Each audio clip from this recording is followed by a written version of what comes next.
Little Gaza sedang berlaku di sini depan mata kamu. Orang Melayu kena macam ni, jadi macam ni, korang buat apa? Korang tengok je ke? Ini tanah air kita tapi orang buat kita macam ni. Saya sudah tidak tahu saya berada di Kuala Lumpur. Seakan-akan saya berada di Dhaka.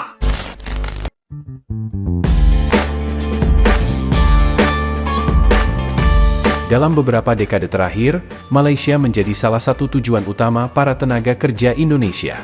Para pekerja migran dari negeri Indonesia itu telah lama mengisi berbagai sektor dari perkebunan, konstruksi, hingga asisten rumah tangga, dan memainkan peran vital dalam mendukung ekonomi domestik Malaysia.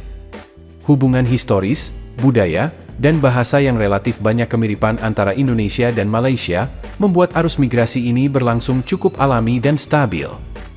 Namun, situasi tersebut perlahan mulai berubah.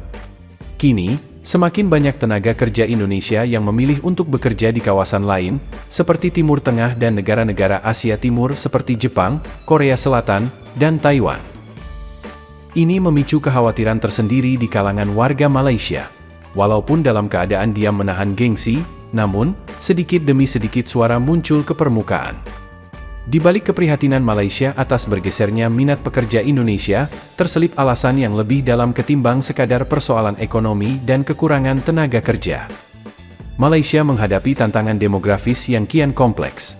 Dalam beberapa tahun terakhir, arus masuk tenaga kerja asing dari Asia Selatan, seperti Bangladesh, India, Nepal, maupun Asia Timur seperti Tiongkok telah meningkat tajam. Yang menjadi perhatian bukan hanya karena mereka datang untuk bekerja, tetapi karena sebagian dari mereka telah menetap, menikah, bahkan membangun usaha di wilayah Malaysia. Mereka tak lagi sekadar pencari nafkah sementara, mereka mulai menanam akar dan menjadi bagian dari ekosistem ekonomi lokal. Kondisi ini mulai memicu keresahan di kalangan warga Melayu Malaysia, terutama karena mereka merasa wajah bangsa mereka yang selama ini didominasi identitas Melayu, perlahan terkikis oleh derasnya arus pendatang non-Melayu.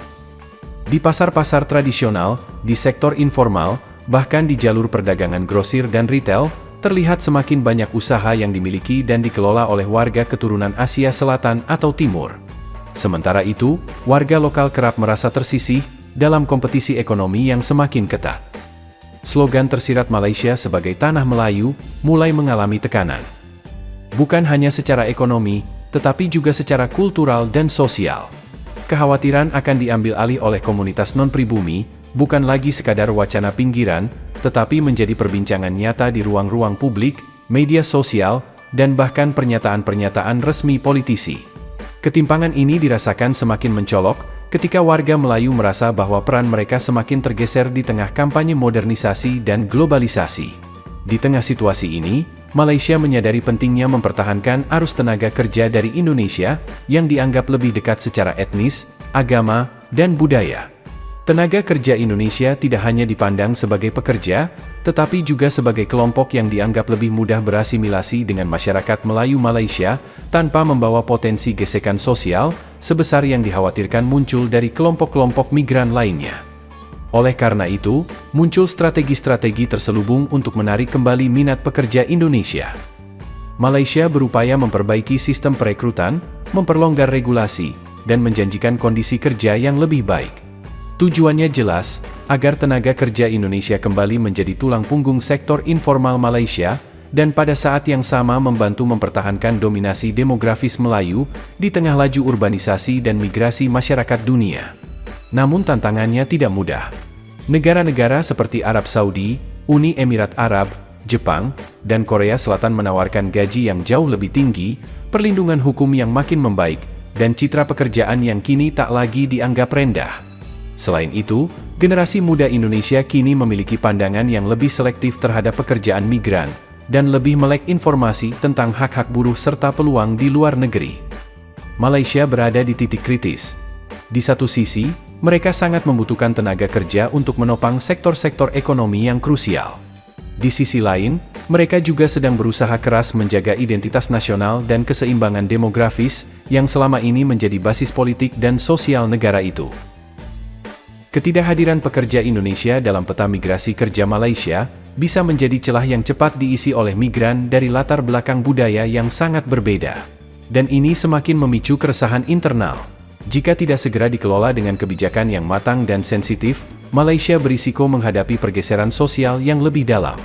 Kekhawatiran sebagian warga Melayu akan kehilangan negara bukan hanya persoalan persepsi, tapi bisa berkembang menjadi ketegangan sosial yang lebih luas.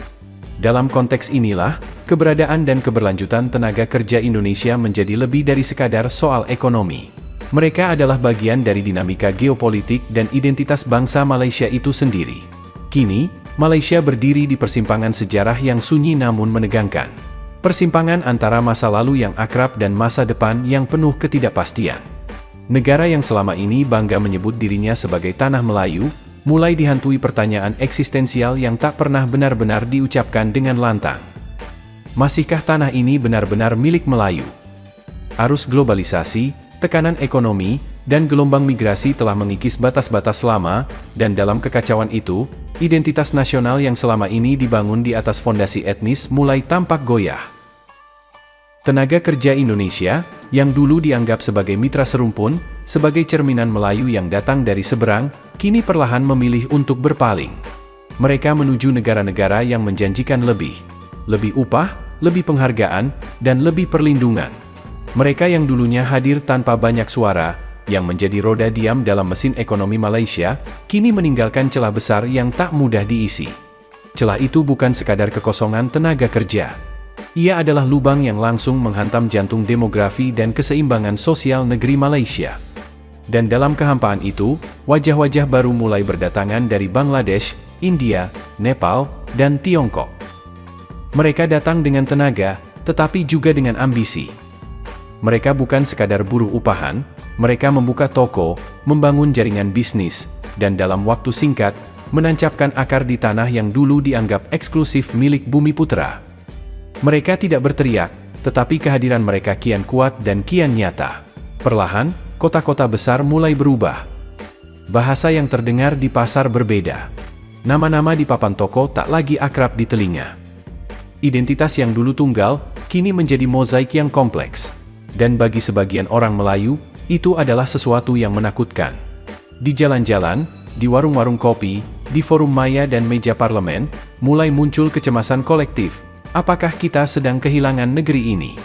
Bukan lewat perang, bukan lewat penjajahan, tetapi lewat keterbukaan yang tak terbendung, dan pengabaian terhadap arus bawah yang tak kasat mata. Ketika pekerja Indonesia berhenti datang, Malaysia kehilangan bukan hanya tenaga, tapi juga tameng budaya yang selama ini menjaga wajah negeri, agar tetap mencerminkan bangsa Melayu. Kini, dengan setiap langkah Indonesia menjauh, Malaysia harus menghadapi kenyataan pahit, yang semakin lama tidak dapat lagi ditutupi dengan diam dalam gengsi. Kekosongan itu diisi oleh mereka yang tak berbagi sejarah, bahasa, atau identitas. Sekarang, semua itu sedang berproses dan semakin nyata luar biasa. Tak ada waktu untuk menyusun ulang, dan tak ada waktu untuk menarik kembali sejarah. Negeri Malaysia akan terus berjalan dengan wajah yang berbeda, dengan suara yang berubah. Dan barangkali, suatu hari nanti, anak cucu akan menengok ke belakang dan bertanya, kapan kita mulai kehilangan jati diri kita? Kepergian tenaga kerja Indonesia telah menjadi lonceng kematian bagi sebuah impian nasional bangsa Melayu Malaysia yang lambat laun dikikis oleh waktu, oleh kelengahan, dan oleh keyakinan keliru bahwa masa lalu akan terus bertahan tanpa dijaga. Dan ketika sejarah menulis bab baru tentang tanah Melayu Malaysia, mungkin hanya akan ada satu kesimpulan. Tanah ini tidak pernah direbut. Ia dibiarkan tergelincir dari genggaman, sedikit demi sedikit, tanpa suara.